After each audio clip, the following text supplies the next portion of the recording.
Is it possible for a statement to carry significance even if it's not verifiable? This intriguing question forms the nucleus of A.J. Ayer's seminal composition, Language, Truth and Logic. In this monumental work, Ayer delves into the philosophy of logical positivism, a theoretical standpoint that maintains that only statements that are empirically verifiable constitute meaningful assertions.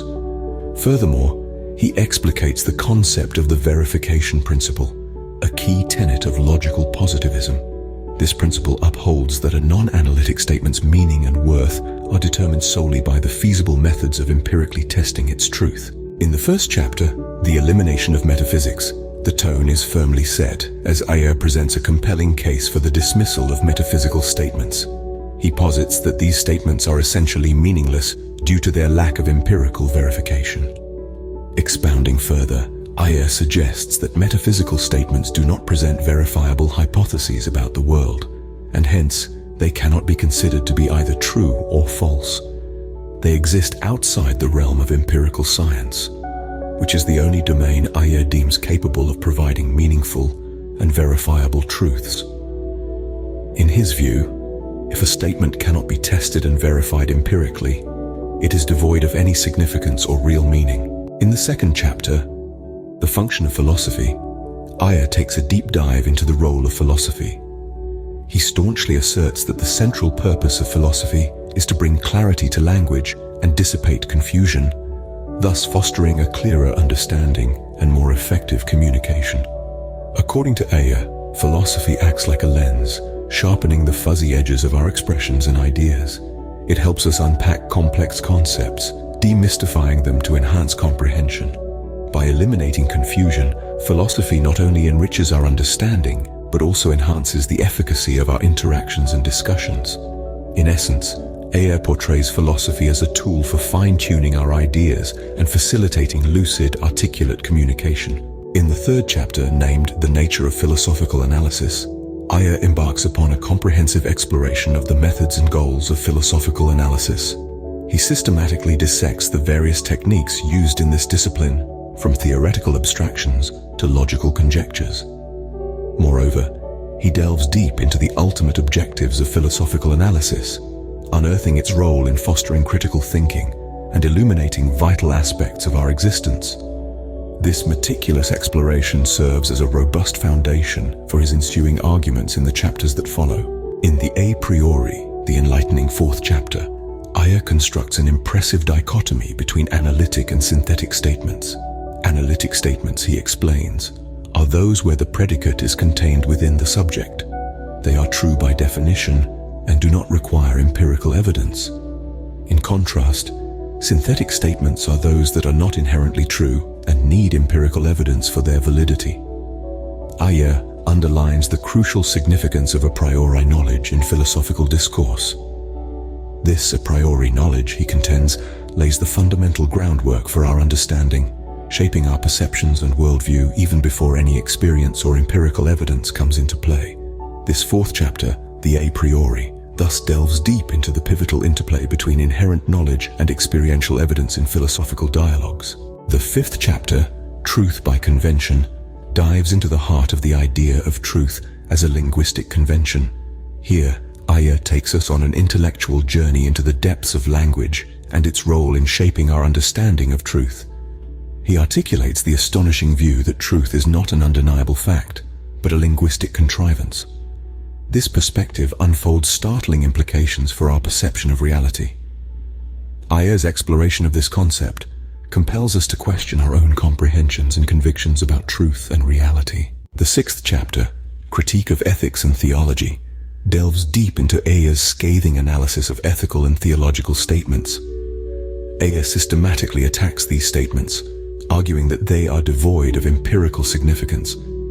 His argument is primarily based on the premise that these statements, which are often considered to be profound and sacred, do not have any real value in the empirical world.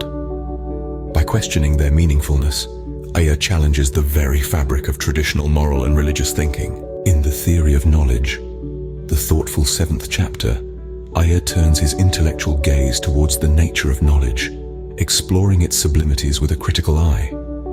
He scrupulously examines the fundamental characteristics of knowledge, questioning its very essence and probing its profound depths. Further, Ayer also delves into the criteria for meaningful propositions. He assesses the parameters that differentiate a substantial proposition from a hollow one, dissecting the components of propositions and elucidating the finer details of their construction and validation. All these form the core of his detailed exploration into the complex domain of epistemology.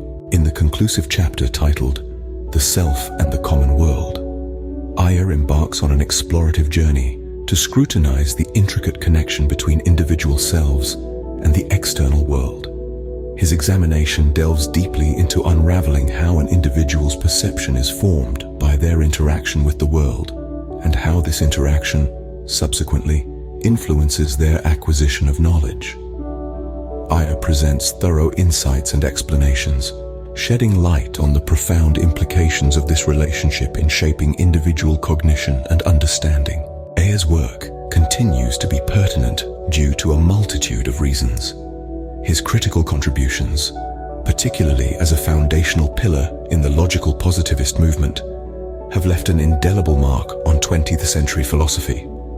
This is most evident in the fields of language philosophy and epistemology. His emphasis on clear language persists in its influence, advocating for clarity in philosophical discourse and pushing against the often convoluted language that can discourage accessibility and comprehension. Furthermore, his work aimed at the elimination of metaphysical confusion, striving to simplify complex philosophical, making it more inclusive and understandable. His work has introduced a wave of clarity that still ripples in today's philosophical debates.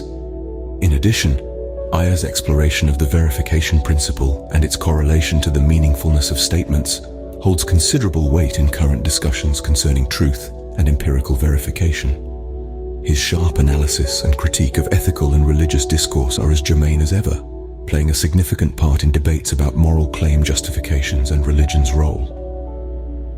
Lastly, the book unveils methodological insights into philosophical analysis, illuminating ways to approach and clarify philosophical problems. The significance of Ayer's work is unquestionable, and its influence continues to be felt in contemporary philosophical discourse. In conclusion, some of Ayer's specific arguments, as outlined in his seminal work Language, Truth and Logic, may have met with critique or revisions over time.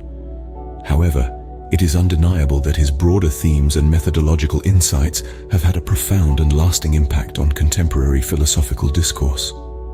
Ayer's nuanced understanding of language, his unique interpretation of truth, and his systematic approach to logic have provided a framework that many modern thinkers still operate within.